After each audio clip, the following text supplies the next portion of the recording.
नमस्कार साथीहरू। यानी कि योभन्दा पहिला म चाहिँ एउटा भिडियो बनाएको थियो जुन म्याथ कसरी पढ्ने भन्ने टिप्सहरूको बारेमा बनाएको थियो।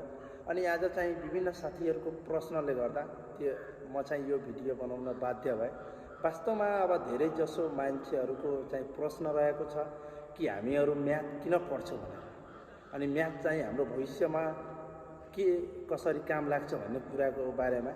अनि आज म भन्न चाहन्छु कि म्याथ हामीहरू किन पढ्छौँ भन्दाखेरि म्याथ पढ्दाखेरि सबभन्दा पहिला हाम्रो दिमाग सोच्ने क्षमतामा वृद्धि हुन्छ। अनि सबभन्दा पहिला अब पछि गएर हामीहरू इन्जिनियरिङ, कम्प्युटर, बिजनेस जस्ता कुराहरू पढ्दाखेरि हामीहरूलाई काम लाग्छ। अनि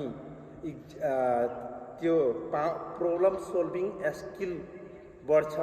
अनि त्यसपछि इक्जाम र क्यारियर दुवैको लागि राम्रो हुन्छ। अन्तमा म तपाईहरुसँग लाइक र सब्स्क्राइब गरेर मलाई सपोर्ट गरिदिनु हुनको लागि हार्दिक अनुरोध गर्न चाहन्छु। धन्यवाद।